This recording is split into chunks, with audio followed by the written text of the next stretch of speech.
Situé au quartier HLM, l'hôpital régional de Ziguinchor occupe une place importante dans cette partie sud du pays. Cette structure sanitaire à dimension sous-régionale doit son statut aux multiples services rendus aux malades, pas seulement de la région sud du Sénégal, mais aussi celui venant de la Gambie, de la Guinée-Bissau et même de la République de Guinée. Son implantation dans une zone de conflit enclavée de surcroît et le rôle que la structure a joué dans le soulagement des populations victimes suffisent pour que l'État du Sénégal fasse du relèvement du plateau technique de cet hôpital une priorité. L'hôpital est en chantier parce qu'on est en train d'organiser, de mettre en place les infrastructures pour augmenter la capacité des services.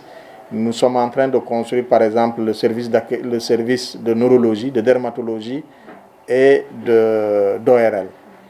Nous avons fait l'extension de la buanderie, de la maintenance. Nous avons également fait l'extension par rapport à la construction de magasins qui permet de recevoir tout le matériel destiné à l'hôpital. Mais aujourd'hui, on est en train de faire également la réhabilitation de tous les services de l'hôpital. D'autre part également, il y a la construction d'un forage qui permet à l'hôpital d'avoir l'autonomie en eau. Et ça permet vraiment de lutter aussi contre les infections. Ça permet aux agents de travailler dans d'excellentes conditions. Voilà donc, l'action de l'État est là de façon présente, mais également de façon importante. Mais nous aussi, en tant qu'acteurs, nous devons contribuer à renforcer l'action de l'État. Malgré ces efforts consentis par l'État du Sénégal pour le bien-être de cette structure sanitaire, il n'en demeure pas moins que certains services de cet établissement souffrent encore, c'est le cas pour les urgences. Il y a des insuffisances dans la prise en charge des urgences. Et nous avons fait l'analyse des facteurs qui font qu'il y a des insuffisances dans la prise en charge des urgences. Et l'analyse de ces facteurs nous a permis d'identifier le retard dans la prise en charge. Pourquoi le retard dans la prise en charge? Parce qu'au niveau de l'hôpital régional de Ziguinchor, il n'y a aucune infrastructure qui permet de loger les médecins, particulièrement spécialistes. Et du fait que ces agents sont logés en dehors de l'hôpital, mais également l'autre aspect, c'est que nous avons presque la quasi-totalité des spécialités.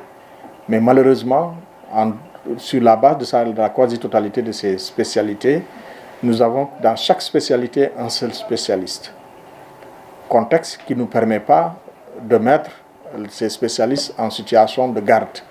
Nous sommes obligés de les mettre en astreinte. Et si on les met en astreinte, ils travaillent durant le quantum horaire normal. Et lorsqu'il y a une urgence, nous sommes tenus d'aller les prendre à l'extérieur de l'hôpital. Et ça peut prendre 1 heure de temps, voire même 2 heures de temps. Et qui connaît le retard dans la prise en charge, ceci a des conséquences du point de vue de la vie des personnes qui viennent utiliser le service des urgences. On peut les perdre, comme on peut réussir à les traiter, mais ils sortent avec des séquelles. Et quand nous avons vu ces différents facteurs, nous avons également évalué sur la base des données factuelles, c'est-à-dire les données de routine de l'hôpital, qui nous a permis de montrer qu'entre 2015 et 2016, il y a une augmentation des décès par rapport aux malades que nous recevons au niveau du service des urgences. Et cette augmentation des décès s'est constatée dans toutes les urgences que nous avons reçues selon les spécialités. Et du point de vue de ce contexte, il était important qu'on prenne à bras le corps la gestion de la prise en charge des urgences. En plus des urgences, la situation géographique du centre hospitalier régional de Ziguinchor ne facilite pas l'évacuation des malades vers Dakar ou d'autres destinations. La région de Ziguinchor est une zone qu'on peut dire enclavée, dans la mesure où pour faire des évacuations par voie terrestre, il faut passer par la Gambie. Et ce n'est pas à n'importe quelle heure qu'on peut passer par la Gambie. D'autre part également, si nous prenons l'avion, si nous devons évacuer par le biais de l'avion, ça coûte énormément cher. Et la population de Ziguinchor, pour la majorité, est une population qui souffre de la pauvreté. Et il est important que dans nos actions, qu'on puisse prendre en compte ces différents aspects. Voilà les raisons qui justifient l'organisation du Téléthon, c'est-à-dire mobiliser des fonds en espèces ou en nature pour pouvoir mieux gérer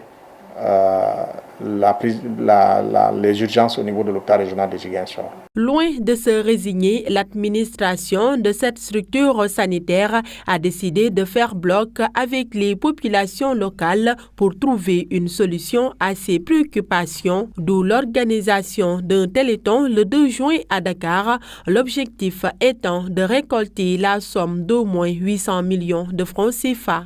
Nous avons besoin au moins 800 millions. Et nous attendons vraiment des contributions en espèces ou en nature. Parce que nous avons parlé tout à l'heure d'équipement, on a parlé de produits d'urgence. Et si des bonnes volontés parviennent à nous donner des équipements, ça nous permettrait de renforcer. Mais si également des bonnes volontés parviennent à nous acheter pour renforcer les produits d'urgence, c'est quelque chose également qui est important.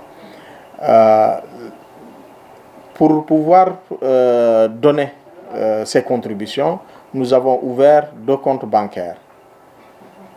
Un compte au niveau national et un autre compte au niveau international. Nous avons fait également une demande pour l'ouverture d'un compte Orange Money qui sera également utilisé au niveau du Téléthon pour permettre vraiment à toute personne, là où elle peut être, qu'elle puisse contribuer dans l'amélioration de la prise en charge des urgences au niveau de l'hôpital régional de Ziguinchor. Dans ce combat civique, aucune couche de la population n'est négligée, surtout celle de la diaspora fortement attendue dans la construction de cette œuvre humanitaire pour le bonheur des populations de la Casamance. La sollicitation, nous y croyons, parce que nous sommes conscients qu'en étant ensemble, nous pouvons relever les défis.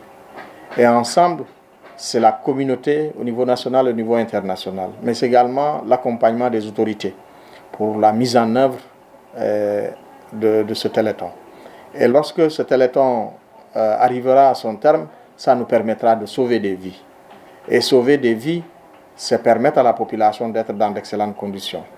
Mais également faire en sorte que la population soit épargnée de certaines situations qui les auraient amenés dans des conditions qui ne sont pas souhaitées. Donc, je demande et je sollicite tout le monde, où que les gens puissent être, que ce soit dans la région naturelle de la Casamance, que ce soit dans la sous-région, que ce soit dans le monde entier, nous souhaitons qu'on puisse nous accompagner dans la réalisation de ce projet extrêmement important pour la population. Voici donc une occasion offerte à tout fils de la Casamance de jouer sa partition dans la reconstruction de sa région, histoire de répondre à l'adage « Ne demandez pas ce que le pays fait pour vous, mais plutôt ce que vous faites pour votre pays ».